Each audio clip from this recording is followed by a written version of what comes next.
16,000 ஒருவர் பூத்த குழல் தண்டாமரை திருவே தாதா கோடிக்கு ஒருவர் உண்டாயின் உண்டென்று அருன்னு பாடினான்.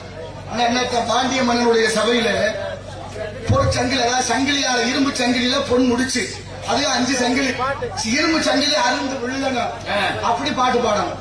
யார் பாடி அருக வைக்கிறார்களோ அப்படி அருந்து விழுந்து இந்த பொருளை, அந்த பொற்காசுகளை எடுத்துக்கலாம். நடந்திருக்கு வரலாறு பாண்டிய நாட்டுல, இந்த மதுரையில. அப்படின்னா இதை விடவா தமிழ் வளர்க்க போறோம் நம்ம? நாங்க தான் தமிழ் வளர்த்தோம். தமிழ்நாட்டுல 5 லட்சம் பேருக்கு தமிழ் எழுத படிக்க தெரியல. யாரு பதில்? இப்ப இருக்கா சங்க வளர்த்த தமிழ் மதுரை. அவை அழகாக அவையார் ஆர்த்த சபை 101. ஒரு சபையில 100ல ஒருத்தர் தான் நல்லவர் இருப்பார். அப்புறம் பாருங்க 1001ஆம் புலவர், 1000ல ஒருத்தர் தான் புலவரா இருக்க முடியுமா? வார்த்தை 16,000 ஒருவர். அப்படின்னா வார்த்தை சாலங்களை பேசக்கூடியவர்கள் 16,000 பேர்ல ஒருத்தர் தான் இருக்க முடியுமா? நான் சொல்லல, அவையார் சொல்றேன். அடுத்து பூத்த குழல் தண்டாமரை திருவே தாதா கோடிக்கு ஒருவர். தாதான்னா என்ன அர்த்தம்? தாதான்னா வள்ளல். ஒரு இத்தனை சேர்த்துட்டோம்னா தாத்தான்னு வந்துடும். தாதான்னா வள்ளல், கொடுக்கிறவன்னு அர்த்தம். அப்படி கொடுக்கிற வள்ளலா இருக்கிறவங்க கோடியில ஒருத்தர். கோடியில ஒருத்தர் தான் வள்ளல் தன்மை. இதெல்லாம் உண்மைன்னு நான் சொல்றது உண்மையா இருந்தா சங்கிலி அருந்து விழணும்னு சொன்னா அடுத்த வினாடியே அருந்து விழுந்தது. அப்ப வள்ளல்கள் இருக்கத்தானே செய்யறாங்க. 1 கோடி பேருக்கு ஒரு வள்ளல்னா மக்கள் 8 கோடி வந்துச்சா தமிழ்நாட்டுல? அப்ப 8 பேர் இருந்திருக்கணுமே. இப்ப ஆனாலும் ஒருத்தவோட பேர் வாங்குற வள்ளல். என்ன காரணம்? இருக்கு, கொடுக்க மனசு இல்லை, அதான் காரணம். அள்ளி கொடுக்காட்டாலும் கில்லியாவது கொடுக்கணும்ல.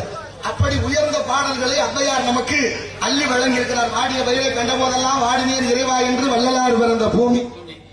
ஆமா, அருப்பெருஞ்சோதி அருப்பெருஞ்சோதி தனிப்பெருங்கருணை அருட்பெருஞ்சோதி என்று வள்ளல் பெருமானார் பாடிய பாட்டு இந்த உலகத்தை விலை மதிக்கும். அப்படி திருவருட்பா தப்புன்னு உலகத்தில் இந்த நாட்டுல வழக்கு கடலூர் நீதிமன்றத்தை வள்ளலார் என்னைய அப்படி தப்பு பண்ணாரு வழக்கு போட்டாங்க. வழக்கு நீதிமன்றத்துக்கு வந்துச்சு. நீதிபதி வெள்ளக்காரன் ஆங்கிலேயரு, வழக்கறிஞர் முத்துச்சாமி ஐயரு, வழக்கு தொடுத்தவர் ஆறுமுக நாவலர். அவர் தலைமையில 13 பேர் சேர்ந்து ஒரு குழுவா அவர் தான் தலைமை. அவர் வழக்கு தொடுத்தாச்சு. வழக்கு என்னென்ன விசாரணைக்கு வரணும் நீதிபதி உத்தரவு. நீதிமன்றத்துக்கு வர சொல்லி வள்ளலாருக்கு கடிதம்.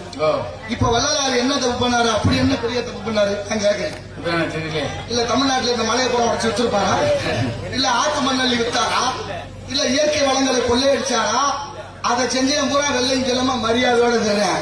ஆனா அவர் வாடிய வள்ளலார் வாடிய திருவருட்பா தப்புன்னு இந்த நாட்டுல வழக்கு. எவ்வளவு பெரிய அநீதி இதெல்லாம்.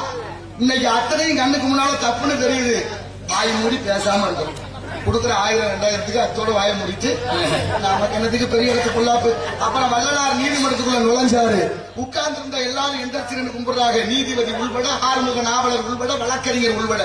இப்ப நீதிபதி கேட்காரு ஆறுமுக நாவலரை பார்த்து, நீதானே அவருக்கு எதிரி, நீ தானே வழக்கு தொடுத்த, நீ ஏன் கும்பிட்டாரு? என்னன்னு தெரியல.